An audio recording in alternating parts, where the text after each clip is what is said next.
Good morning and thanks for watching Purrfect Barbecue Cooking Channel. Today we're cooking chicken wings on the Weber with my new Vortex. And we have a few different flavors here. We've got chicken and waffle from PS Seasonings. We've got a rub from a Minnesota company, Minnesota. Then we've got blackened, that's from Aldi of all places, but it's really good. And the last one's a chili lime that I have that I need to use up. So a couple of these are lime, I guess. But let's see what they do. I re-recorded this because the cicadas were so bad in the background, but at either rate, let's make some wings. Alrighty guys, it's been 30 minutes. Not much has happened or looks like it's happened yet. So I'm going to wait another 30 minutes and we'll just kind of let it cook and do its thing. It might take a while. It might take a couple hours. Alrighty guys, these have been on an hour. You can see how the coals are nice and red hot. I just flipped all these around.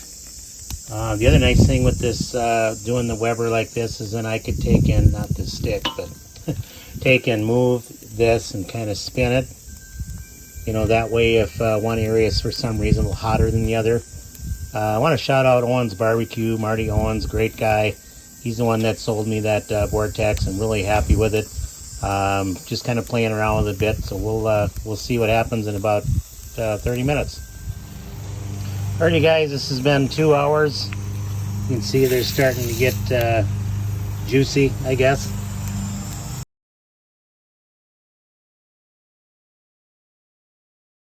I'm not going to do another video till they're completely done.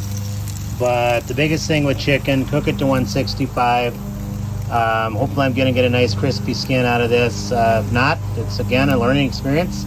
I also have another video, or older one in my feed. Hopefully you like and subscribe these videos, and then I just want to make sure that we all learn together.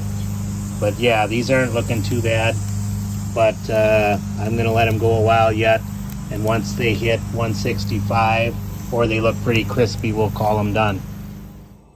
Alrighty guys, here's the finished product. Looks pretty good. They temped out. Just for fun, I threw one in some sauce that I'm trying out. They look really good, pretty happy with them.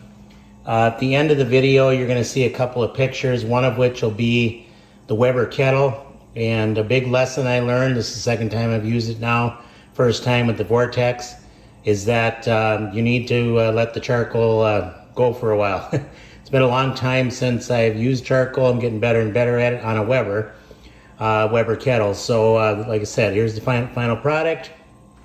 Hope you guys enjoyed the video. Total cook time was just under 3 hours. But again, it's probably because the grill wasn't as hot as it could be. I know some people use that Vortex, say it gets up to 600-700 degrees at times. So quick shout out to the members of Minnesota Backyard Barbecue Community on Facebook and to Marty Owens of Owens Barbecue for selling me that awesome Vortex. Have a great day.